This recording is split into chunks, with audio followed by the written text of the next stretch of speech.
everyone, so I'm Lizzie and I'm an aero performance engineer for Williams. I just wanted to start with explaining a little bit about what that really means, because when I was sort of at university deciding what I wanted to do, what jobs to apply for, I think the thing that I found hardest about it was not knowing what the different jobs really meant. What would you be doing every day? What does that actually involve?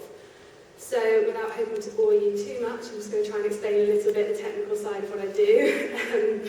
So in one sentence, that means understanding and improving the aerodynamic limitation of our car.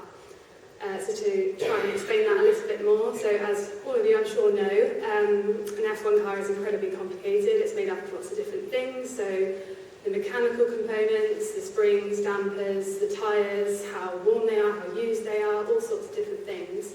But probably the most important one for me is the aerodynamic characteristic of the car. And what that means is, so as a driver turns into the corner and they start to steer the front tyres, roll the car, everything else that changes as you turn the car, how much downforce do you lose or not lose? So to give an example, say the driver's going out for a run in FP1, they'll do several laps, they'll try and find their limit, go as fast as they possibly can, obviously, and come back into the garage, and he or she will give their all-important feedback. You may have heard that on the radio, but if not, that may go something like, the car feels really good in this corner, balance is great there, but the biggest thing stopping me from going faster is this feeling in this corner. It would then be my job, or my team's job, as there are a team of us, to look at the data that we collect. So we run loads of sensors on the car, pressure sensors under the floor, load cells in the suspension, all kinds of things, to look at the data and try and understand how much of that problem that they've identified as the most important one is down to aero.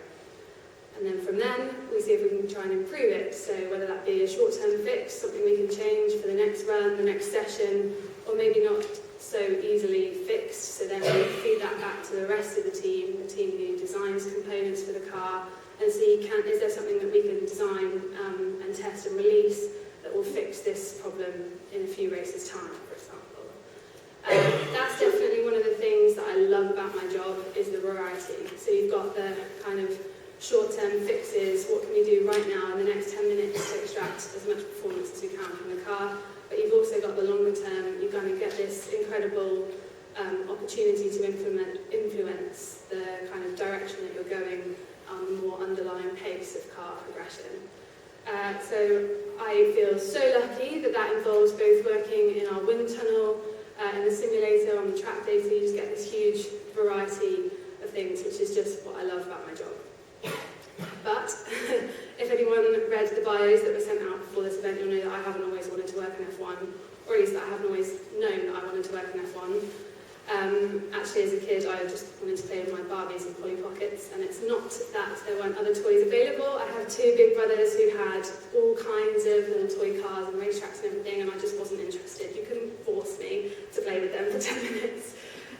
So it's kind of an ongoing joke in my family that I'm the one who ended up working in F1, and both of my big brothers work in finance in London. But so how did that happen? Well, as Claire was, I was very interested in science and maths at school. That kind of led me into the engineering route. Actually, my big brother was studying material science at the time, despite not staying in it, which is a kind of brand of engineering, actually Claire's brand of engineering.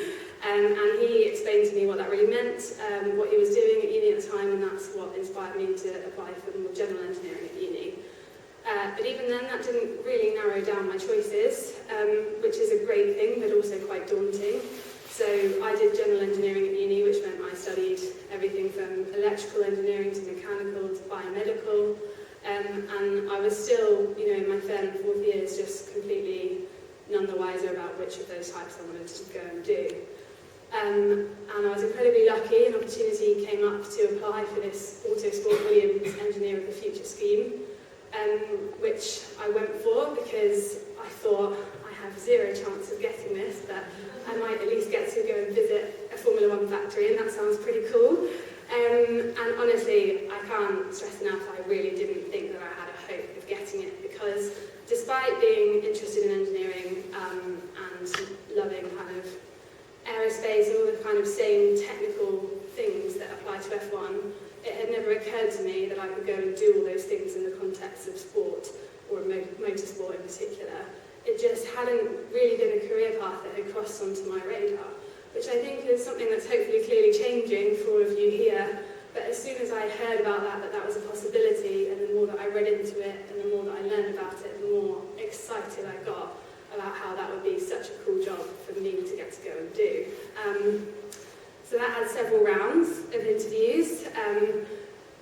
3 rounds actually, a written entry and then interviews, and then a final round where there were 5 of us, and we came for 2 days actually to this very building and had to do all kinds of technical challenges, group interviews, individual interviews.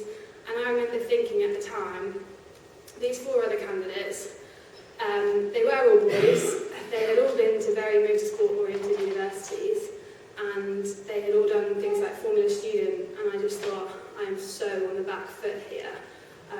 In my head, I think I even exaggerated that into a huge list of qualifications that I felt that they had and I didn't. But I'd already made it through 2 rounds, and I had a huge amount of encouragement from my family, who sort of simultaneously reassured me that it was all right just to get as far as I could get and see, how far that went, but also that I really had a real chance of getting it. And obviously I did, and I was so shocked, I can't even tell you. And I still, even after all of that, starting at Williams, for my first few years here, I still felt like I muddled my way in, and at any point I was going to get found out I was an imposter. How have I got that job? And it has taken me a few years to kind of build that confidence, to meet enough people, to have enough of my own experiences at work to realise that there was really nothing to worry about. So whilst there are plenty of people who've wanted to do this their whole lives, and that's fantastic, and they are living their dream, there are just as many people who are living their dream, but it just came to them much later in life, and they've ended up there through all kinds of different circumstances. And those circumstances really don't have a bearing on how good you are at your job or how much you deserve it. So I think my main bit of advice to anyone who wants to get into F1 or basically any other job is just to remember that everybody is on the same playing field. Nobody else applying has some magic key or tool that you don't have. Everybody's in the same boat.